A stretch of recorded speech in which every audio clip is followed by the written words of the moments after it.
اللہ کے فرشتے صبح ہونے تک ایسی عورت پہ لعنت برساتے ہیں۔ رسول اللہ صلی اللہ علیہ وسلم فرماتے ہیں کہ ایسی عورت جنت کی خوشبو نہیں پائے گی۔ یا پھر کسی کاہن سے آ کر اپنے کوئی معاملات ہاتھ دکھاتا ہے، لائنیں دکھاتا ہے، اس سے کچھ سوال کرتا ہے، تو پھر اپنے کی سزا یہ ہے کہ اس نے محمد علیہ السلام پر نازل شدہ شریعت کا انکار کر دیا۔ یہ چھوٹا جرم نہیں ہے، یہ بہت بڑا جرم ہے۔ مسند احمد میں ہے، رسول اللہ صلی اللہ علیہ وسلم نے فرمایا ملعون من اتی امرأة فی دبرها، ملعون ہے وہ بندہ، اس پر اللہ کی لعنت ہے، لعنتی ہے وہ انسان جو اپنی بیوی کی پہلی مرتبہ ہماری چینل پر تشریف لائے ہیں کا خیر کرتے ہیں، پلیز سبسکرائب کر لیجئے۔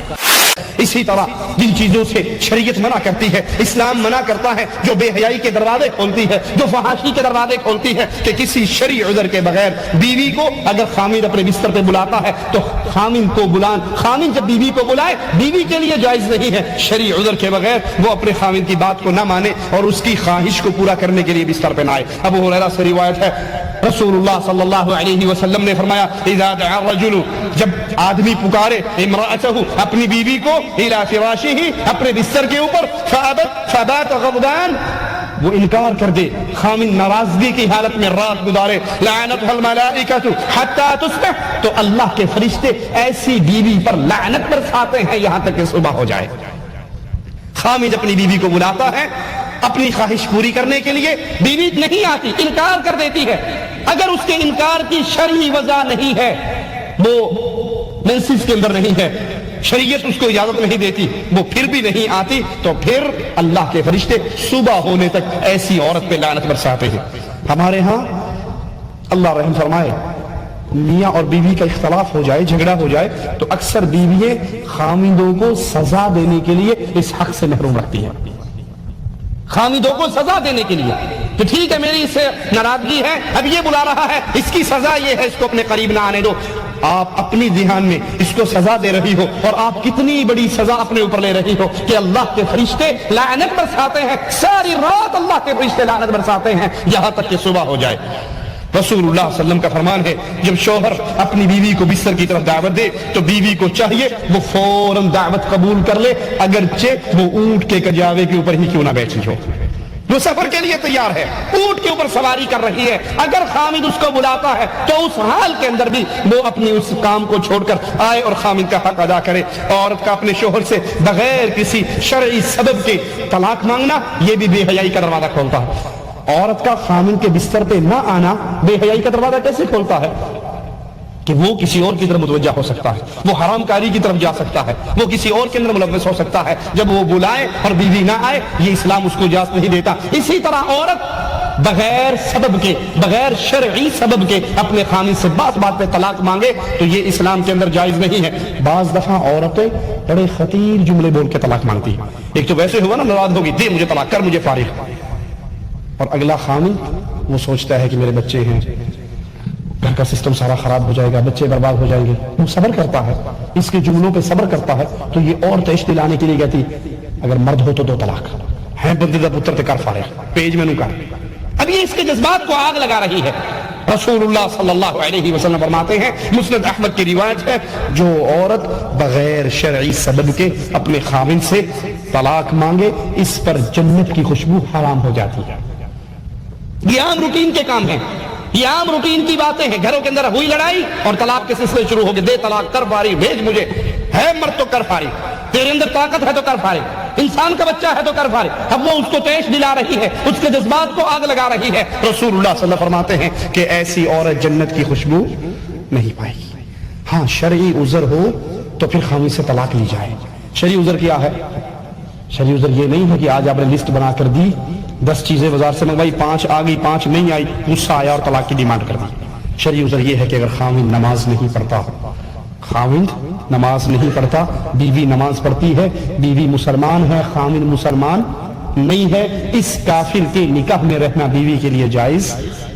خاوند شرک کرتا ہے، شرک کرواتا ہے، شرک کے لیے دعوت دیتا ہے، شرکی اعمال کرتا ہے، اس کو پیار اور محبت سے سمجھائیے، قائل کیجئے۔ اگر وہ اللہ کی توحید پہ آ جائے تو ٹھیک ہے، اگر وہ نمازی بن جائے تو ٹھیک ہے، اور اگر وہ شرکیہ عقائد کے اوپر قائم رہتا ہے، شرکیہ معاملات پہ قائم رہتا ہے، بے نمازی پہ قائم رہتا ہے، نماز کی ترتیب اپنی زندگی میں نہیں لے کر آتا تو ایسے خامن سے طلاق لے کے علیحدہ ہو جائیے.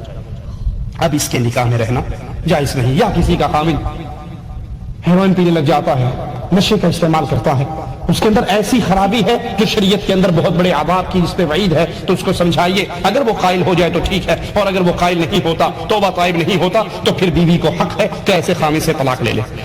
اسی طرح شریعت اسلامیہ حیض کے دوران, مینسز کے دوران بیوی سے جماع کرنے کو منع قرار دیتی ہے, یا اس کی دوبر کے اندر جماع کرنے کو منع کرتی ہے. رسول اللہ صلی اللہ علیہ وسلم نے فرمایا, ترمذی میں روایت ہے, من اتا حائضا, جو اپنی بیوی سے جماع کرے اس کیفیت میں کہ بیوی حائضہ ہو, مینسز کے ایام میں ہو, یا پھر اس کے اپنی بیوی کے ساتھ جماع کرے فی دبوریہا, اس کی دوبر کے اندر, اس کی پشت کے اندر, او اتا کاہنا, یا کسی کاہن کے پاس آئے. مینسز میں بیوی سے جماع کریں, یا اس کی دوبر کے اندر جماع کریں, یا کسی کاہن نجومی کے پاس جائیں, فقد کفر بما انزل علی محمد صلی اللہ علیہ وسلم, تو اس کا گناہ کیسا ہے کہ جو اپنی بیوی کے ساتھ مینسز کے دوران جماع کرتا ہے, یا اس کے ساتھ پشت میں جماع کرتا ہے, یا پھر کسی کاہن سے آ کر اپنے کوئی معاملات ہاتھ دکھاتا ہے, لائنیں دکھاتا ہے, اس سے کچھ سوال کرتا ہے, تو پھر اس کی سزا یہ ہے کہ اس نے محمد علیہ السلام پر نازل شدہ شریعت کا انکار کر دیا. یہ چھوٹا جرم نہیں ہے, یہ بہت بڑا جرم ہے. اللہ عز و جل سے دعا ہے اللہ ہمیں شریعت کے مطابق زندگی گزارنے کی توفیق عطا فرمائے. مسند احمد میں ہے, رسول اللہ صلی اللہ علیہ وسلم نے فرمایا, ملعون من اتی امرأة فی دبورها, ملعون ہے وہ بندہ, اس پر اللہ کی لعنت ہے, لعنتی ہے وہ انسان جو اپنی بیوی کی پشت میں آ کر, دوبر میں آ کر جماع کرتا. اسی طرح غیر محرم عورت کے ساتھ خلوت نشینی سے اسلام نے منع کیا. شیطان عورت مرد کو اسی راستے سے فتنے کے اندر ڈالتا ہے اور حرام کام کرواتا ہے, اور وہ اس کام میں بڑا حریص ہے. قرآن حکیم ہمیں خبردار کرتا ہے, یا ایھا الذین آمنوا لا تتبعوا خطوات الشیطان ومن یتبع خطوات الشیطان فانہ یأمر بالفحشاء والمنکر, اے لوگو شیطان کے نقش قدم پر نہ چلو, شیطان کی باتیں نہ مانو, شیطان کی پیروی نہ کرو. کیوں؟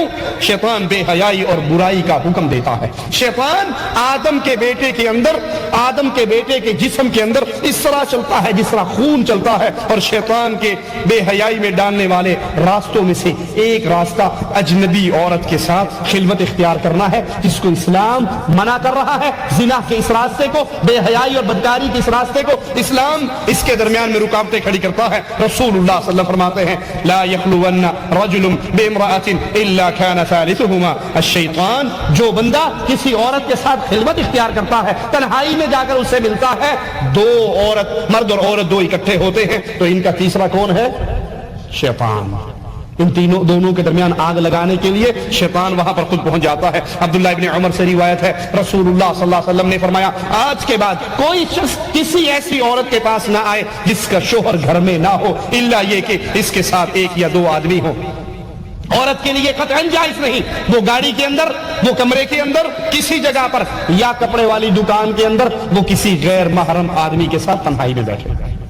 ہمارے ہاں اس کی کتنی شکلیں عام ہو چکی ہیں. کس طرح عورت گھر سے نکلتی ہے شاپنگ کرنے کے لیے, ایک تو اپنے گھر سے نکلی تنہائی میں, شیطان اس کے پیچھے چل پڑا.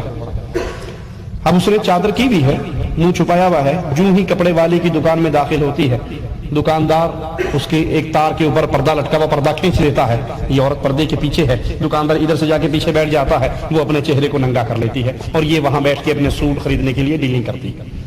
یہ کتنے کا ہے؟ 500 کا. پہلے تو میں 400 کا لے گئی تھی, اب کیوں 500 کا ہے؟ اجی مہنگائی ہو گئی, وہ ڈیلنگ کر رہی ہے, مسکراہٹیں آپس میں تبدیل ہو رہی ہیں, باتیں ہو رہی ہیں, اور کرتے کراتے وہ 400 کا جو سوٹ ہے وہ 350 پونے 400 کا لے آتی ہے, اور لا کے اپنے خامن کے منہ پہ مارتی ہے, پچھلی باری تو 500 کا لے آئے سی, بیگ میں 450 کا لے آئی ہے, 125 روپیہ بچایا تیرا. لیکن بغیرتی کے اس کیفیت کو نہیں سمجھتی کہ اس 125 روپے کے پیچھے تو نے اپنا چہرہ ایک غیر مرد کو دکھایا ہے, تو تنہائی کے اندر اس کے ساتھ بیٹھی ہے, تو نے اس کے ساتھ لوچ کے اندر گفتگو کی ہے, نرم زبان میں گفتگو کی ہے. اس بغیرتی میں اگر سارا مال بھی ختم ہو جائے تب بھی یہ بغیرتی اس سے بہت بڑی ہے. عورت کا تنہائی کے اندر غیر مرد کے ساتھ بیٹھنا یہ فیشن ہے. ہمارے